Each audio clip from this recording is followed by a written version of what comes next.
I'm going to talk to you about cold case homicide, but first let me give some background so you understand where I'm coming from. I spent 32 years in law enforcement, most of it with the Minnesota Bureau of Criminal Apprehension, which 10 years of that I ran the cold case homicide unit. I was a senior special agent. I retired in 2001. I spent the next 13 to 14 years at Metropolitan State University, which I was a resident faculty and then dean.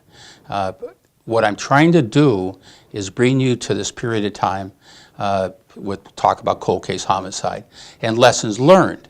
I also teach criminal investigation and procedure at Metro, or was, and violent crime. So I want to share with you some of the lessons learned during this time working cold case. Now, the BCA cold case unit actually was a model that people came from all over the United States and actually trained and learned from us on our protocol. We were very successful. And when I say success, I'm talking about long-term investigations and 1 or 2 successes a year. The average case we solved was 15 to 20 years old. Now, there's several lessons we're going to talk about as we go through. And the first one is teamwork. I want to talk about teamwork because nobody takes this trip alone. And the biggest danger when somebody thinks they have ownership of a case, you don't own the case. This is something that needs to be shared, and with a team you can solve so much more. Law enforcement's part of the team, county attorney's office, media is part of your team, the lab, the medical examiner. You know, all of these become a key part of the team, and together they can do so much more. The danger a lot of time is instead of having a logical team, people end up struggling with each other, and sometimes it's an issue of power. I remember talking to a police officer that asked for the help of the unit, and he kept emphasizing he's not giving his case, it's his case, it's his case. I'll bring you back so you understand.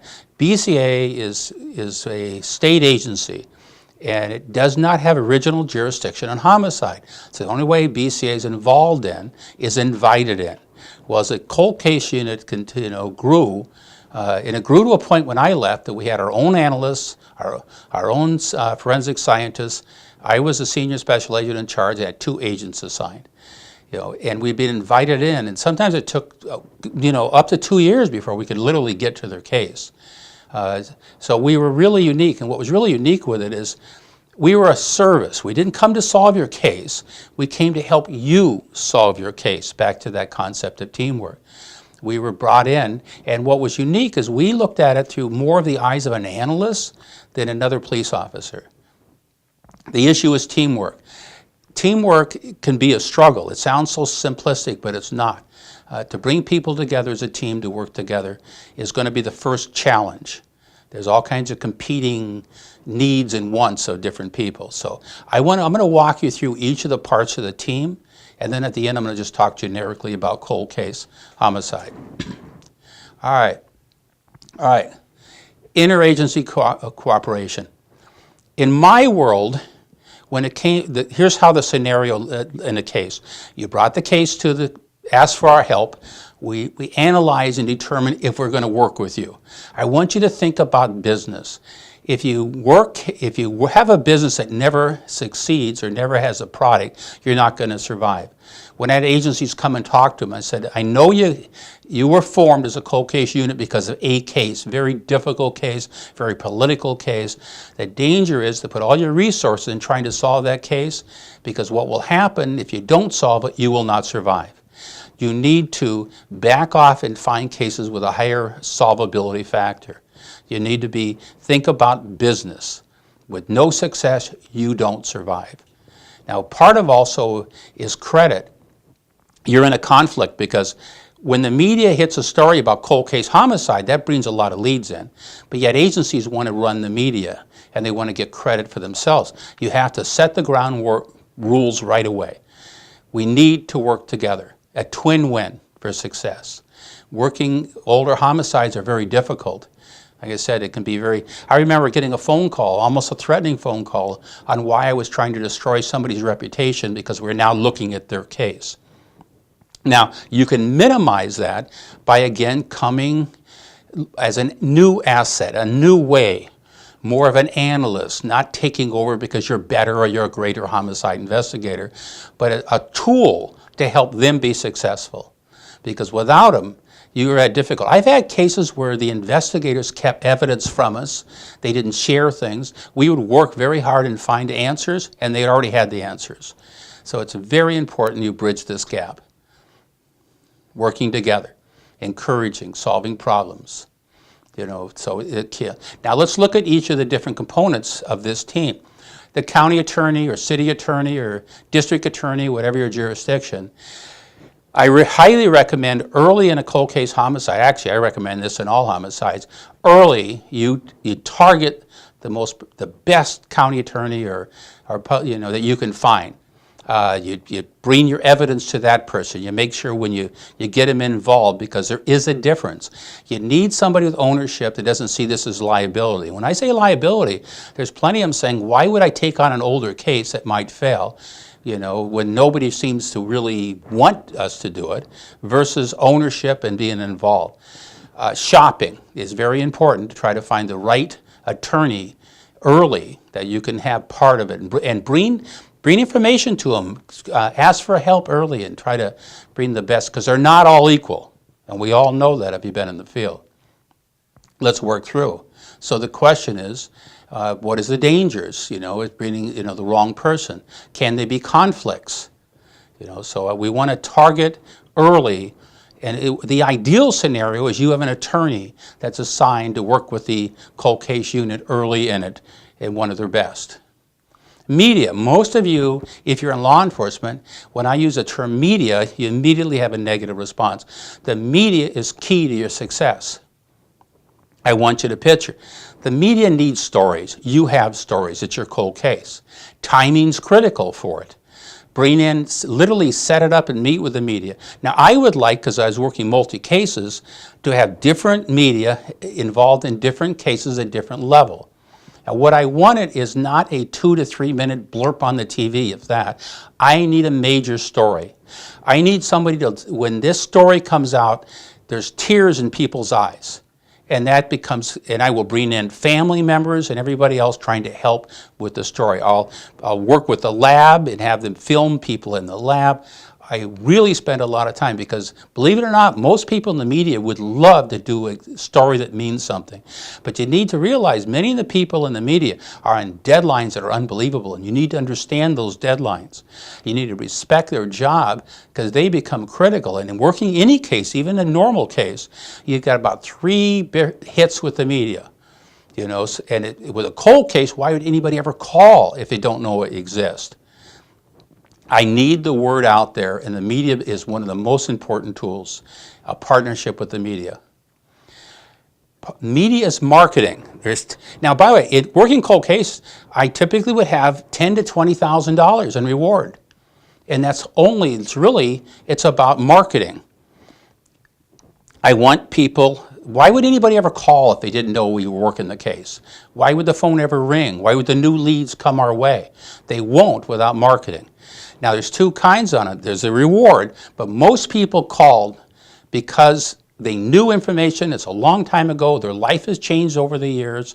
Years ago, they would have never called. They would have never helped you. It's 5, 10 years later. They're not the same people. So they will call, but they only call if they know you're out there. So from my experience, very little of the true leads ever came from reward. It came from the information going out there. Reward helped in our marketing. What we would do is one reporter would have the major story, and then we'd do a big conference, invite everybody, and do a big press release that the cold case unit was working. And now timing. Is it an anniversary? Is there something going on of the date of the murder? All of those become critical facts you need to take into consideration. So this is why people call. But we need the leads. They call for many different reasons. This might sound awful, but I would like to bring people. One case I had, this woman was murdered. A little baby was in the crib right beside her. Terrible rape murder. When it come for the media, brought the daughter, who was a little baby, who's now 11 years old, that as part of meeting with the media, and she was crying about losing her mother. Those tears brought leads. I'm trying to be cruel, but you're in the business of success. So you need to use all the avenues you can to help people to understand that you're working the case now, because I guarantee you somebody out there has the answer to this case. Why would they call unless you're the one bringing them forward? The crime lab. Over the years, evidence has changed unbelievable. And once you go back to the 80s, and DNA was nothing. I mean, you needed so much blood, it was unbelievable. Now what we can do, a swab, and now they got mitochondria DNA. I mean, it's changing and growing. One of the hardest parts of leaving BCA was it was so fascinating, all the things that changed and all the new ways they could process evidence. But let me give you a word. Of all the cases I worked, one of them over those years we ever solved with evidence. Now, I know some states, they're not developing a cold case unit. They're hiring people to go over all the evidence to see what they can find now. What a wonderful concept. But in my time, the answer was in the file. It was there all the time, but people couldn't see it, and we'll talk about why later. And once we brought everything together, we put it in a computer, we analyzed it and put it together, new leads came out. One case, I ran 87 people's DNA till I found the right person. What a person lived a quarter mile away, was involved in scouts, pillar of the community, and the point is, murderers don't look like murderers. They look like people who happen to have committed a murder. Be careful. A lot of times we have this vision in our mind what a murder is. That can be a roadblock. All right, so how do we bring in the lab? Early, again, shopping. Early, you should be going to the lab. You should be developing a relationship with them all along. I always say, bring donuts. These are not technicians. These are scientists. These are a critical part of your investigation. And the reason I'm saying that, you might want things done in a hurry, but you're a cold case. So how do you get your stuff processed in a timely manner? It's all about relationships, building the relationship. The crime lab is part of your team. All right, so evidence. Evidence, what has changed? How has it changed? So we pick the case up. We finally say, yes, we're going to take this case, a cold case unit. Then we literally start reviewing the evidence, going through the files, and we literally put it into a timeline and name index in a computer. We meet with the lab. We have them go through all the evidence and review it. We then bring in all the people that ever worked the case to have them take a look at the case, and tell us what we're missing. What wasn't done? What do they know? What didn't they write down? And as important, we bring members who aren't involved to see how they can see this through a different lens. Team approach. All right, medical examiner. Again, I have the same thing. They're not equal. I spent a lot of time working, homicides. In fact, I spent 9 months at the Ramsey County Medical Examiner's office, literally building a program for our agents that went through on homicide and actually were doing the cutting and everything, studying death. And they're not equal. And in fact, in a lot of jurisdictions, you don't have a medical examiner, you got a coroner who has little or no experience. And sometimes just the idea of re-examining what you have. I had in one case where there was a wound on the body, and the medical examiner originally, who by the way just happened to be the coroner on call, who took almost no pictures with 4 people dead, and said that the bruise on the chest was that of a shotgun, with the butt of the shotgun. I brought it to a medical examiner, a professional, board-certified forensic medical examiner, who immediately said that is not the butt of a shotgun at all, because it would have kind of like the shape of an eye. It was straight across. He measured it and said that it was consistent to a club, and we actually had a club that was taken from this guy at one time that actually matched and became critical in this investigation. I've had it where a medical examiner studied the content of the stomach and said, yes, this was large noodles and celery. The last meal, we were trying to find out where this person was. Brought it to actually our forensic lab, who looked under a microscope and said, no, it's French fries and a pickle. Totally different avenue. And a lot of hours can be spent on bad information. So challenge everything.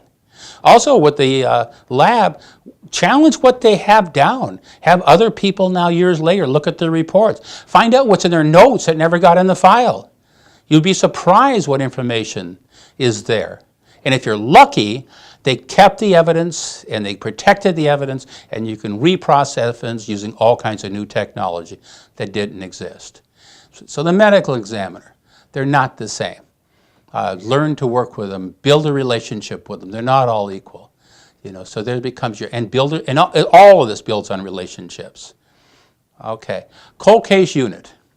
It isn't just, the worst scenario is you got a lone investigator. Now I want you to picture a homicide. We're going to walk you through the sequence. Somebody's murdered. Maybe you got one person assigned, maybe you got two, maybe you got a team. All right, we work the case. The case isn't getting solved. We put unbelievable hours in it. We even put patrol in it. We bring them in for manpower. And the case goes on, it doesn't get solved. It reaches a point, let's make it the best scenario. You finally develop a multi-agency task force. You ask for help, and when you ask for help, they come from all over. Wonderful.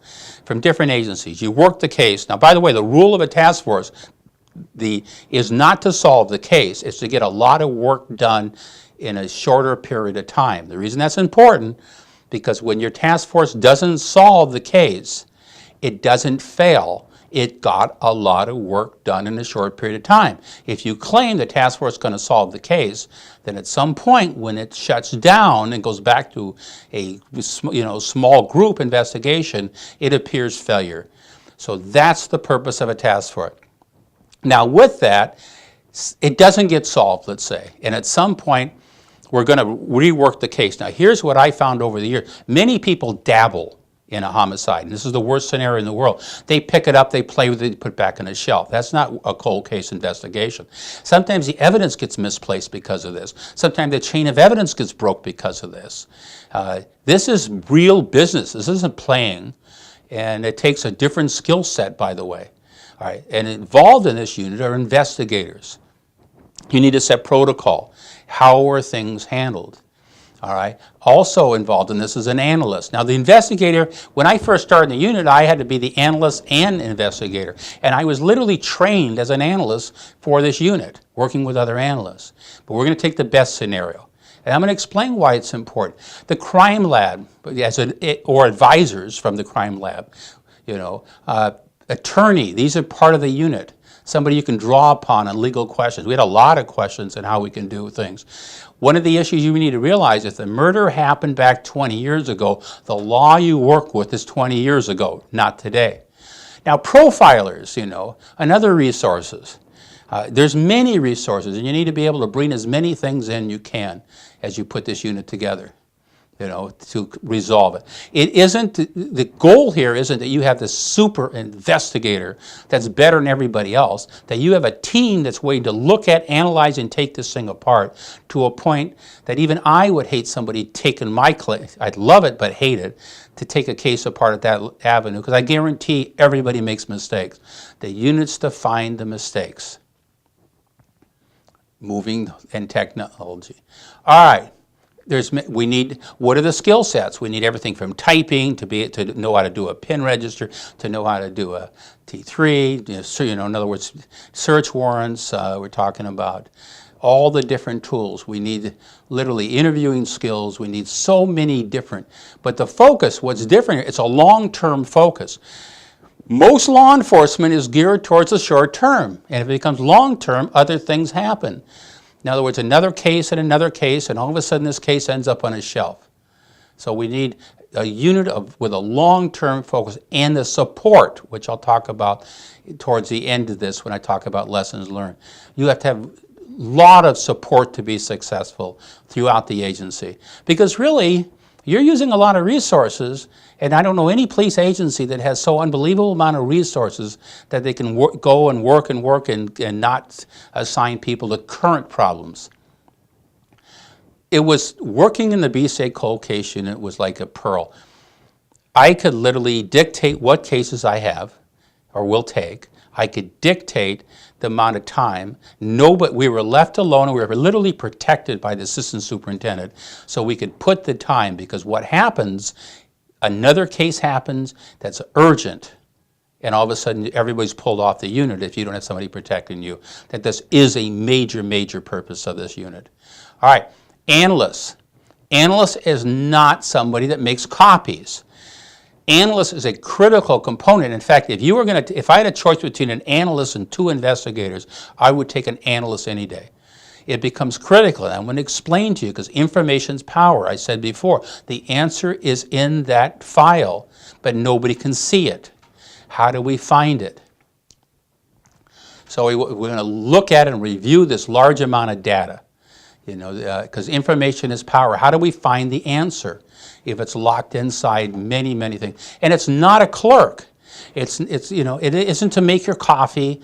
I find so many times people abuse the role of this analyst.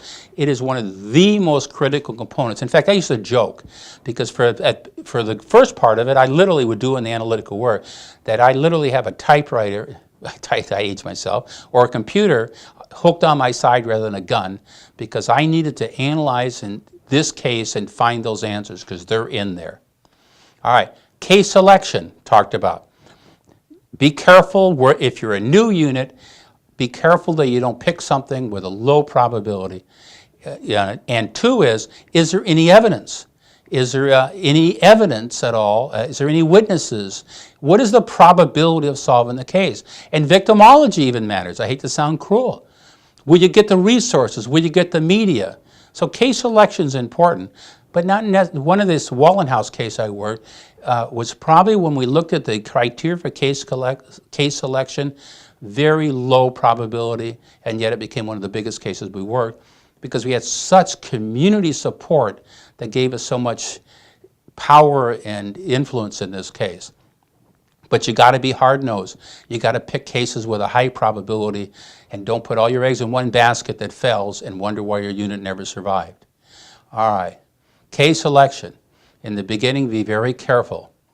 I don't want to sound cruel, but look for the highest probability of success when you first begin. And as you build up, the media starts to know who you are and different things. You'll start seeing every success brings in new leads and new information. Case selection. Do we have a body? Do we have a cause of death? Is there any evidence? Any witnesses? Any motive even? What is the probability of success becomes critical. You have to think like a business person, especially when your unit is starting. When you go on for so long and you're so expensive with no success, you will not survive. All right, so what is a motive? Motive makes a huge difference. In fact, if a woman's murdered, you should think the motive's sexual. And if you're wrong, okay. But that's the first probability. But you want to look at what is it? Elimination. Why was this person murdered? And don't look within the norm. Remember, a cold case is a case that was not solved, so maybe the direction they took was the wrong direction. All right, it's the business of cold case. We've got limited resources, and no success means no business. Who is the victim? I hate to sound cruel, but victimology does make a huge difference here. Do you truly have agency support? Will they give you the resources you need over the long term? Financial support. My unit ran all over, not only the country, but into Canada and all over the place following leads. So do you have the support within the agency that you're supporting? All right, support's critical. Now I want to walk you through, information is critical and information overload can kill you. You got a lot of information coming in. How do you not miss the leads, or how were the leads missed by others? We used to use a timeline and a name index, and both are critical, and I want to walk you through them. But first, we'll think about the name index, the timeline, lead sheets. You need to think about when a lead comes in, how do we categorize it? A lead, B lead, C lead. How do we make sure we don't lose it? How do we know it truly is cleared and not cleared? As you're reviewing these cases, you'll find out many times they're clearing things they shouldn't clear, and then they become into the ever stack of B or C leads when it should have been followed up more. So let's look at name index, number 1. This is your Bible. Many times there's this huge family out there, Lanou family. Lanou means last name unknown. And sometimes first name also unknown. And these people get lost. And as you work and build a name index, this is like my Bible. I would carry this when I interview a new person or somebody else. I would see if they could help fill in the gaps. Found many people who were never interviewed. So let's look how this builds. What you see here is an interview. of a Mr. Smith, John Smith, date of birth, generic information, who was this person, and where can I find any reference to him in the file? We would take all the information and put it together in a big booklet, or today probably computer, and we'd identify and target the spot. There's only 2 references to this person. One is in the actually cold case investigation, and one is under documents. So if I was going to interview this guy, I could literally go in the booklets, find any reference to him at all. The next one, unknown, Frank, believed to be in the area, was mentioned by somebody, and it's on section C, page 19. So as I'm going along working this, and I talk to more people, maybe I can find out who Frank is, who's never been interviewed. Now, the next document is going to be the timeline. Now, don't think about a timeline in a set dates. They could be more generic even. So let's take a look. And now this I built in here as we're working, comparison timeline, the suspect and everybody else, what they said about this person. Different things that we could do a comparison. What you have here is this is in reference to a time in 8/2 of 78 at this time about this person gave this information at this time about Sam Johnson. And to read further information, go to section 2:1. This one here talked about that Mike Johnson gave this interview, and he's talking about a time period between that's bigger, and he's saying, here's the information about that. So I can start following and put things in sequence as we go along. All right, so case review. In the investigation, we literally would work with the agency. We talked about bringing everybody in and take a look at and interview them in a big meeting and bring everybody together. Sometimes we found the people that were least involved had some of the better ideas as we look at, because sometimes the people that were there kept just emphasizing what was right and what they did. Case review is a major part, and when a task force is put together, it's also a way to find new leads. Investigative meetings, bringing information, bringing the pictures, getting other people's opinion. And this is important because if your team is out there, the more they know, the more they can recognize conflicts and difficulties. Each component here helps. All the difference, bringing people together, trying to find answers. It's a new investigation. Now here becomes a challenge.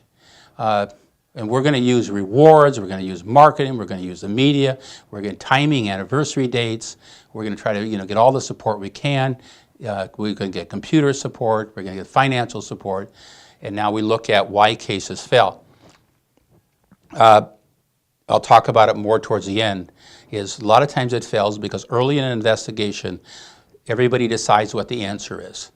I'm going to talk about deductive, inductive reasoning. A lot of times, we think of an investigation as all the evidence put together builds to a consensus, and this is the answer. Many times an investigation is no more than I have no idea at all, and now I'm going to say what is a possibility, and then we're going to work that scenario. What is another possibility? We're going to work this scenario. And another. Most of these cold cases I work, somehow that possibility or scenario became the truth. And everybody was so convinced it was the truth that nobody dared challenge it was the truth. And 90 to 95% of the cold cases I worked over the years, we were invited in because they knew who did it and they wanted our help to prove it, and when it was done, they were wrong. Now, these people's lives were destroyed that they believed did it. There's not enough evidence to ever go to court, but their lives were destroyed. Now, let's look at why cases fell in the beginning. All right. Failure to keep to the basics. In other words, the canvassing. Inexperienced investigators who think this is their, chance in a lifetime to be a hero. Failing to ask for assistance early. Poor canvassing. Canvassing is so important. I have found where they have a list of names that were talked to. We don't know what they were asked. They don't know who was home. We don't know who wasn't talked to. Tunnel vision, which we'll talk, and improperly or incorrectly eliminating suspect, all becomes key areas on why cases fail and become cold cases. All right, I talked a little about this and I'll repeat it. Deductive reasoning is, I got all the facts, I build and build and build and have one possible answer, and when I put all these things together, Joe Smith committed the murder. The reality, when I talked about scenario-based, goes like this. I have no idea who did it, So we start building a scenario and we look at and we say, it's the boyfriend. And now I put a team working the boyfriend. No, it's the stepfather. Now I got a team working. And we even have a team working with the family. And we try to come up with what are the possibilities.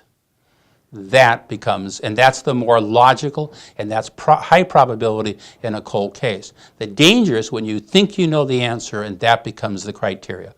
That's why we fail. Paradigms, it's really, I'll just talk, it's how we see the world. Once I believe I know the truth, that truth can keep me from seeing reality that maybe it's not true. And that's really what we talk about. Your perceptions can be your conflict and your reality. All right, so now let's look at some of the other key roles. The roles of the family. How do you involve the family? Be careful, they may be involved, they may not.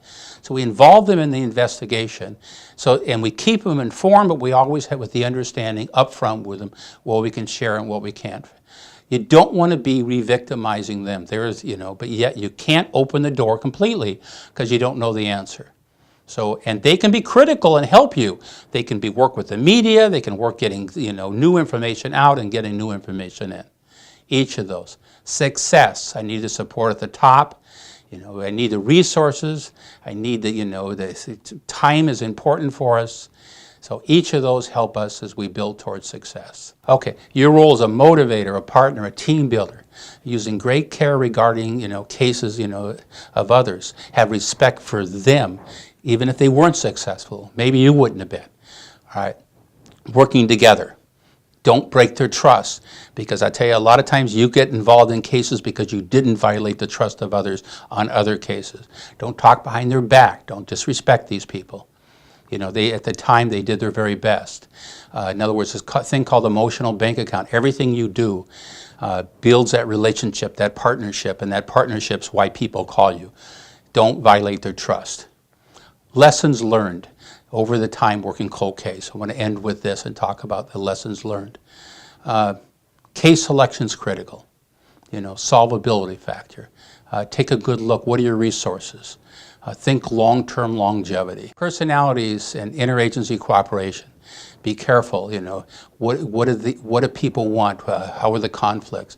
The original investigator may be a great asset. It might be your problem. I've had many times very good examples where they were very supportive, but too many times where they actually were almost trying to defeat that we could solve it and they couldn't. So be careful, look at that. Remember, it wasn't solved, but you're not trying to make them look bad. Okay, prosecutors, bring them in early. They're very critical to your success. These are old complicated cases, and you want them to be involved and want to be involved rather than seen as a liability. Long-term haul. Most law enforcement is built on a really short term. You need a commitment for a long term. You're not going to solve a lot of these over the short term. So you need the agency support and the commitment. There is no quick fix. And you may not be successful. That's why you want to run multi-things at the same time. Overload. Information. Information needs to be organized. You need to take it apart. You need to be able to look at it in many different ways. So that becomes critical to you, with limited resources. Relationships, everything builds on relationships, externally and internal. I had more trouble sometimes within the agency, upset, how dare I think I'm so much better to solve a case they can't solve. You got to make it very clear that's not who you are.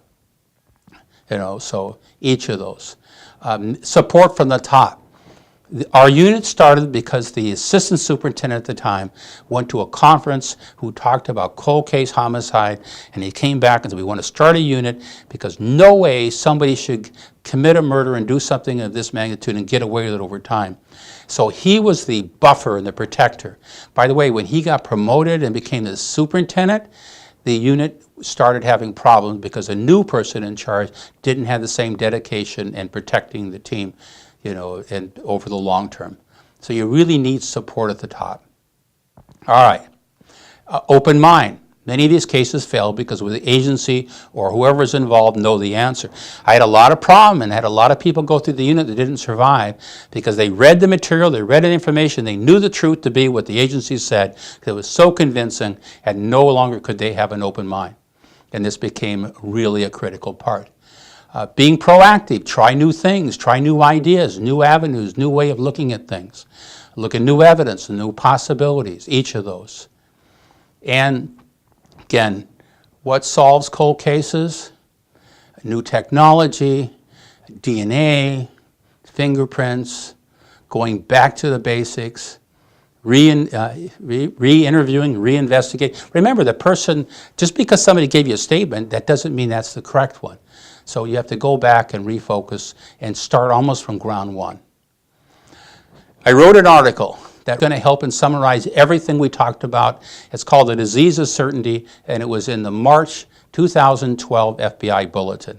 And it talks about, once people catch this disease, the disease is knowing what the truth is, they literally can't see the truth.